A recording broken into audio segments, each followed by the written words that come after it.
Hi drummers, Gary Williams is back with another reaction and analysis video. This time we're going to be listening to the great Todd Sucherman. This is a drum solo that he's recorded and we're going to be checking it out. So here we go with Todd.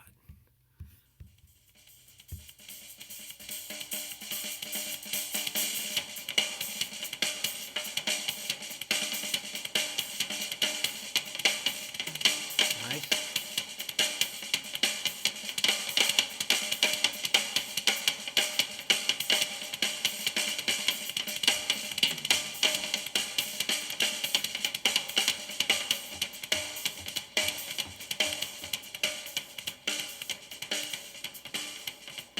Okay, I'm going to pause it right there. Very cool. This is first initial groove is based on a songo kind of pattern.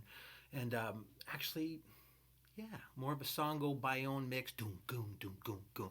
Din, jickadee, dickadee. Nice work on the hi-hat, triple stroke, kind of do 16th eighths, and a 1, and a 2, and a 3, and a 4, and then moving that over the floor tom. And then right here, before I pause the video, is like doing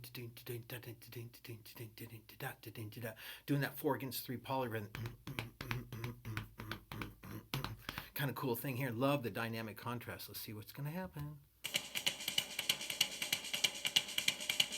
Shuffle. Nice left hand. Nice.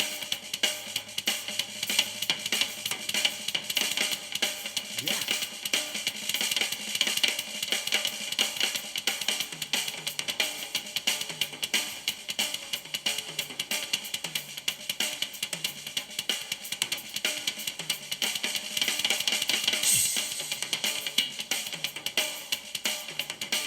Nice hi-hat work. Oh, double bass coming up. Yep. Double. Cool.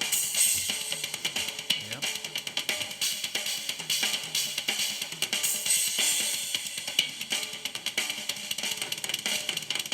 2 up, 2 down.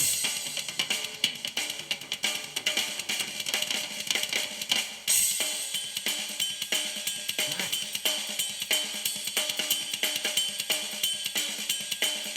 Love that whip stroke left hand. Ah, nice. 1 up, 2 down. Yeah. Yeah. Single.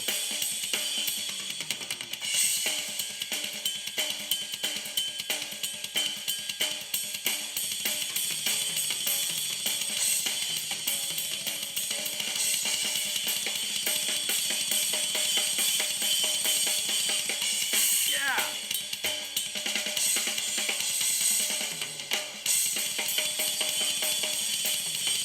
32nd note, 1 up, 2 down. 2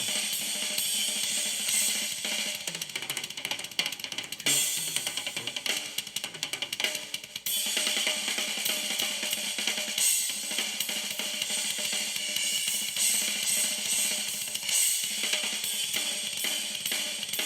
Ah.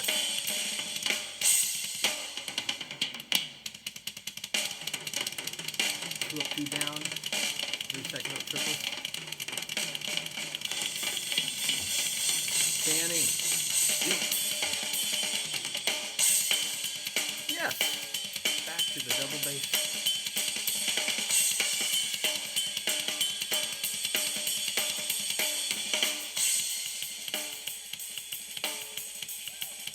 Nice. Real fast 16th note. Yes. Offbeat bells with the hi-hat on the downbeat.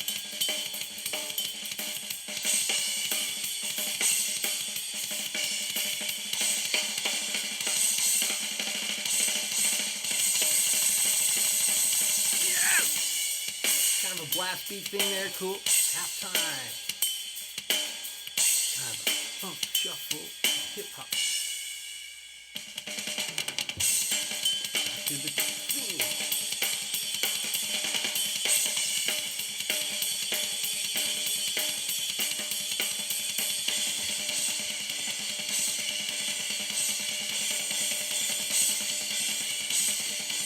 triple,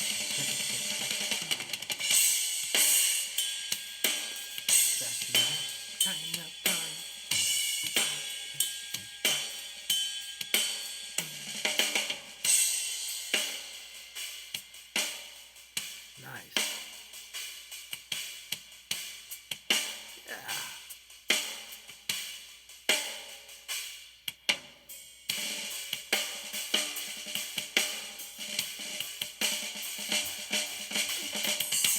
Ah. Those are you hear that kind of like a lot. That's a flam accent, left hand lead only, one and two and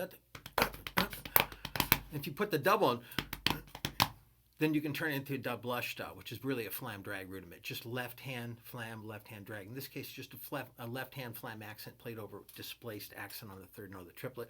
Great shot of his left hand. You can see right here where he's kind of choked a little further back than dead center on balance point. Common theme when you're playing with that kind of power of the traditional grip. He comes out of the Steve Smith school. He was talking about something. I haven't really followed Todd's playing that much, to be honest with you, but about 8 years ago, I had a student who was really getting into some of his methods and mechanics, and maybe it wasn't that long ago. So he'd bring in the DVD so I could listen to it as I'm doing for all you cats, and then I would just figure out what he's doing and explain it and show him how to practice it. So this is really cool to see this kind of stuff, but his left hand, he's playing with more of a power approach and traditional grip inspired, kind of like you could see some Steve Gadd's videos, Peter Erskine. I'll be doing a reaction video on him coming up soon. And then a lot of these guys that really wanted more power would choke back on the bat, right? That's the concept. And so he's a little far back from where he get the sweet spot. If he's playing bebop, I'm sure he'd choke up on that stick to where the balance point is, and the fulcrum would be right where the sweet spot is for rebound. But in this case, it's getting all this power, lots of whip stroke. Guy's got a phenomenal left hand, great traditional grip, especially for playing this heavy. If I was doing this stuff, I'd probably personally want to switch to match and then do the subtler stuff traditional, as I like to blend it. I don't know if Todd's exclusively a traditional guy. Every guy that plays traditional plays some match for cross stick work. It just goes with the territory. Even the late Gene Krupa, would he do his floor tom solos, they were match grip, like timpani, French style grip, thumbs up. And then the comping would be this way too. And you see Tony Williams do that a lot too, where when he plays solos, he's playing match grip a lot around the drums.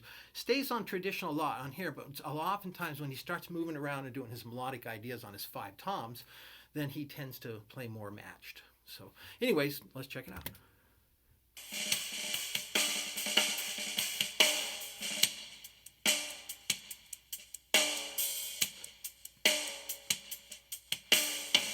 Likes that rim shot and sound.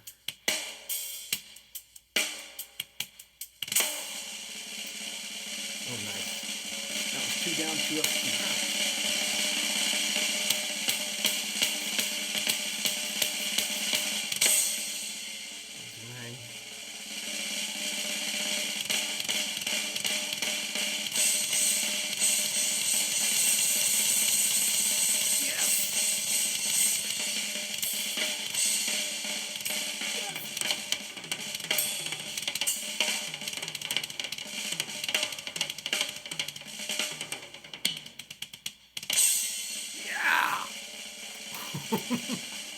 Well, look at that left hand kink back grip here. Interesting. Buzz roll grip.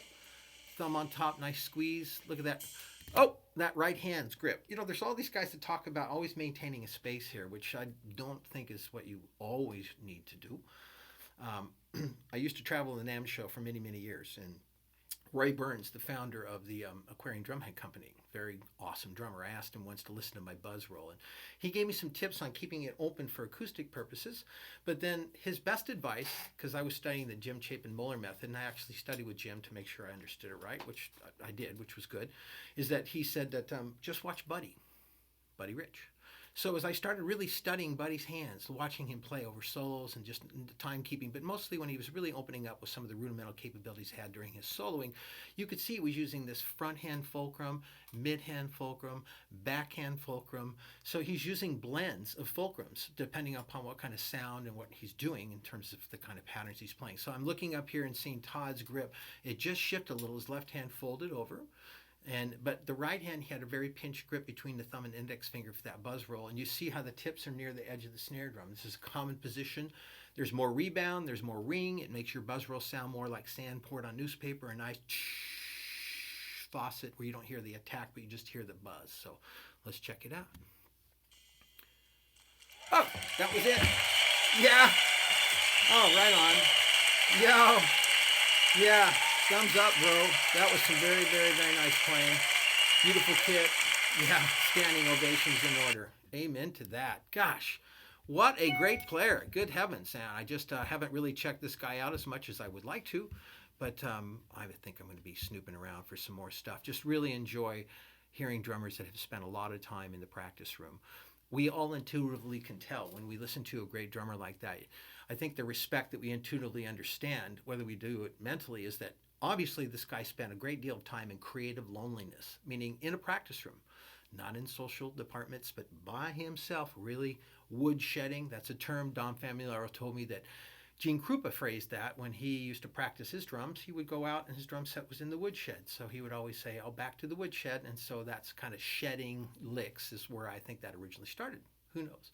Anyways, I hope you enjoyed this reaction and especially my analysis as a playing. Kind of want to stop the video more, but then I don't want to have it too edited. But at the same time, there's more things I can talk about. But on a second passing, I would pick up more stuff. These are all the first time through videos. I don't think there's a single one except the very first one I did I watched once so I could just get an idea of what I would be getting myself into. But then from then on I just go for it and I don't even watch them. So I hope you like them. If you do, give me a thumbs up, subscribe to the channel. If you're interested in any instruction to learn how to play like these great players, I can definitely help you with that. Check the text box below because all that information is there. Until then, enjoy yourself, have a great day, and we'll be back with another reaction analysis video very soon. Take care. Bye-bye.